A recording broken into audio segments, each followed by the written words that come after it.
Et bonjour, bienvenue sur la chaîne de Lanto. Aujourd'hui, c'est la découverte du fascicule numéro 36 avec notre nouvelle figurine. Donc la nouvelle figurine, c'est un fongoïde, un chaman fongoïde. Donc c'est une figurine, donc ville du fiel obscur, hein, des Gloomspites. Donc c'est un chaman, un magicien, un sorcier. Ça c'est plutôt sympa, hyper détaillé. Sur un super socle en plus. Alors on est sur un socle classique, hein, mais en fait on va avoir une partie là, on a toute une pierre là, qui va venir se rajouter. Et pierre qui est très très très belle hein, en plus, hein. Très très sympa. On a aussi une espèce de squig là, un squig bizarre d'ailleurs, hein, un petit peu, je sais pas si on le voit bien, mais le squig là, on dirait qu'il est spongieux. On dirait un mélange d'éponge et de lépreux, je sais pas quoi. Enfin, il a des petits trous, enfin, c'est assez bizarre. Et le chaman en lui-même, oh là, il est tellement plein de détails, ça va être ouf. À peindre, il va être chaud. Hein.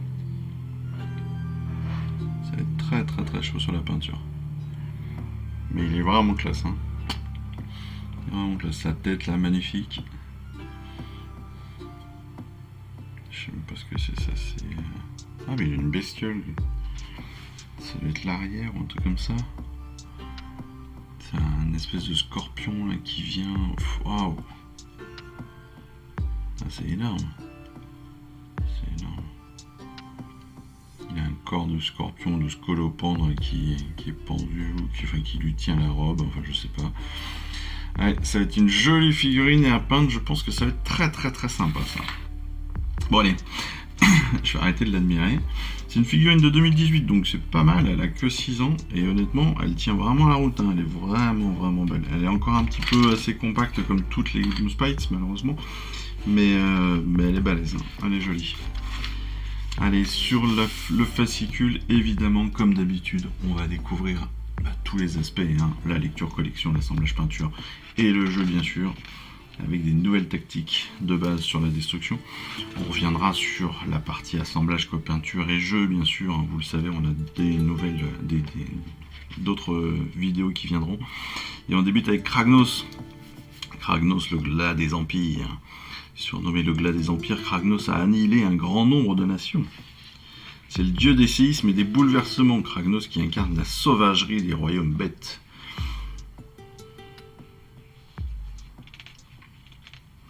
Je crois que c'est un personnage qu'on peut foutre dans toutes les armées de la destruction.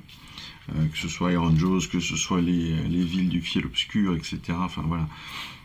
Âge des mythes, divinité, guerre en Gur, Kragnos et ses alliés Oruk déclarent la guerre aux draconites.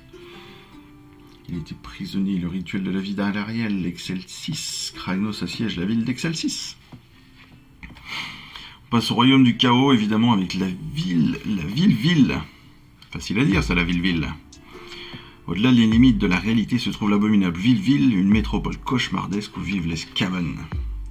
Ah, moi j'aurais pensé que c'était les villes de fiel obscur, et en fait pas du tout, c'est les Skaven. Ça c'est sympa.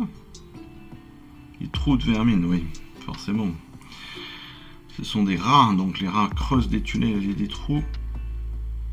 Grâce à des foreuses à malpire colossales, des bêtes mutantes spécialement élevées et des maladies si virulentes qu'elles rongent le tissu de la réalité, les hommes rats ont pu forer dans le cosmos. Tin, tin, tin, tin. Le grand rat cornu. Grand rat cornu, c'est le dieu diabolique des Skaven, bien évidemment, qui ordonne à ses adeptes de se multiplier, comme tous les rats, de se répandre, comme tous les rats, dans les royaumes et d'apporter la ruine, la corruption à tout ce qu'ils trouvent. Entité d'une ruse et d'une ambition sans limite, il compte détruire la civilisation et remodeler le royaume mortel à son image. Comme d'habitude, on va pouvoir donner un petit peu de vie à notre chaman fongoïde. C'est dans l'aspect de collection. Le dieu vert nous regarde, les gars. Prophètes de Mork, chaman fongoïdes sont les chefs spirituels de la société grotte. Les consommations de grandes quantités de champignons provoquent des rêves bizarres qui, selon eux, sont des prophéties envoyées par Mork. Gork et Mork, hein, ça vous rappelle? Je me rappelle juste, Gork et Mork. Donc on va pouvoir lui donner des idées de commandement lunatique. On pourra lui donner évidemment un nom. On découvrira l'assemblage très rapidement dans nos vidéos. Vous voyez, il n'est pas très gros, hein. Vous avez vu, il a quoi? Il a 8 pièces. Donc l'assemblage va être assez rapide. Il est possible qu'on fasse des sous-assemblages, bien évidemment, parce que ça va peut-être faciliter la peinture. Ça, c'est quasiment certain même. En l'occurrence, déjà, on va faire, à mon avis, le socle et le petit squiggle d'un côté. On fera le fungoïde de l'autre. Et puis peut-être la tête. La tête sera peut-être séparée du reste, vu que c'est un masque. C'est bien possible. Là, on part sur une peinture noire directe, sur une sous-couche noire. On verra ça, on verra ça.